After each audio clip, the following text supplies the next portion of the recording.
Joining us right now, conservative columnist Dr.Gina Loudon. Dr. Loudon, good to see you. Thanks so much for weighing in this morning. Good to see you. Do you think cutting Thanks Medicaid faces resistance from more centrist Republicans?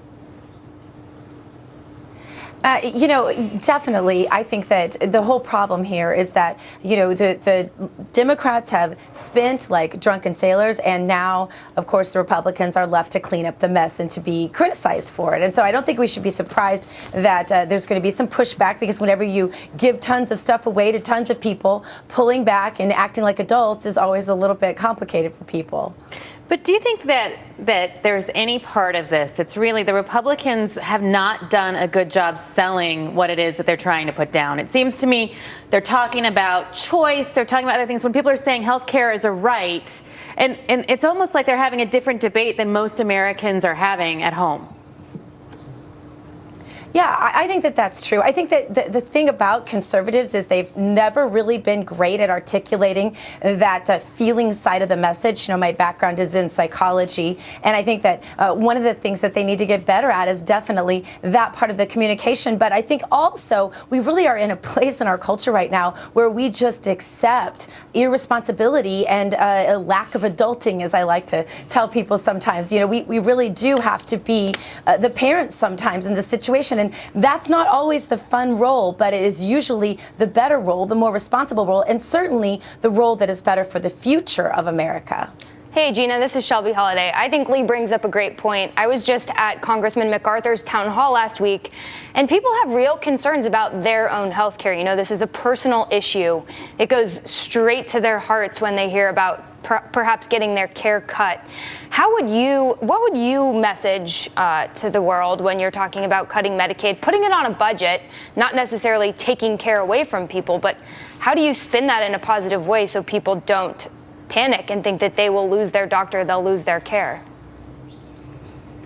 Well, the left loves to talk about sustainability when it comes to the environment, but they never seem to care about sustainability when it comes to government programs that they've created that we absolutely cannot afford. And so keeping people poor is not compassion.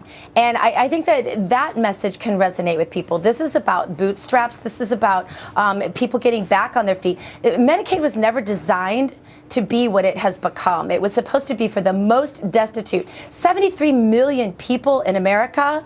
There's just no way. Those numbers are not logical. They're not sustainable. They're not compassionate. And they're not helping people come out of poverty.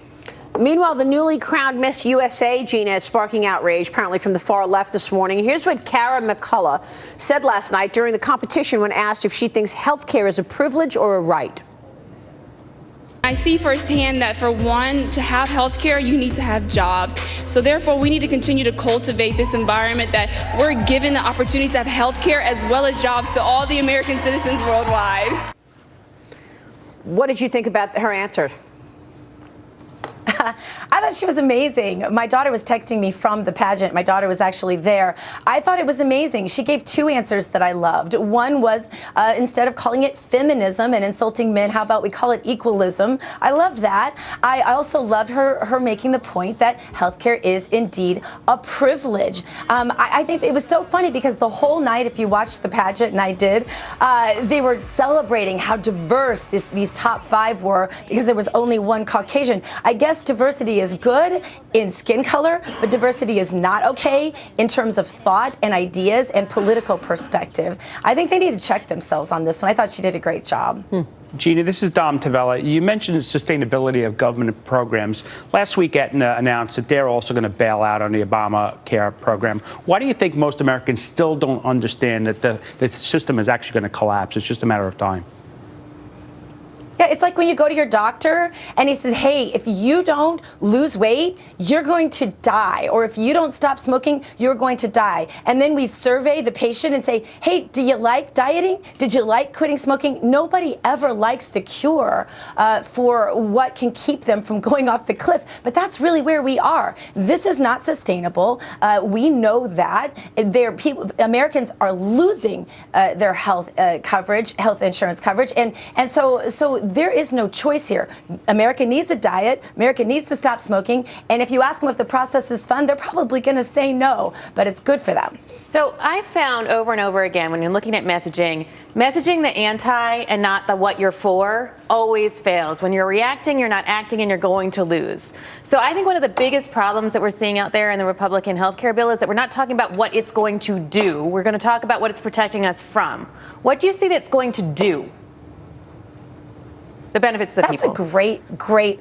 That's such a great point, and I like that so much. It's such a much more optimistic kind of cup half full answer. And I think that, again, I keep, as a parent, isn't it funny that sometimes when you're talking about messaging to people who have become so dependent on handouts, you really have to think like a mom, and you have to point to what's positive instead of saying what's actually good for them. But I think that's a great point, and I think that people actually being healthier, people not losing their coverage, people being able to go to the doctor they choose to go to, and I think even just going back to a time when people could actually save the healthcare dollars they don't use, those sorts of things can really appeal, especially to middle-class families who are struggling through these outrageous premium increases that we've seen from Obamacare. So I think there's a lot positive, and we absolutely need to message it as such. It's a great point. That's a great point, Gina. Great to see you. Thanks so much for joining the conversation.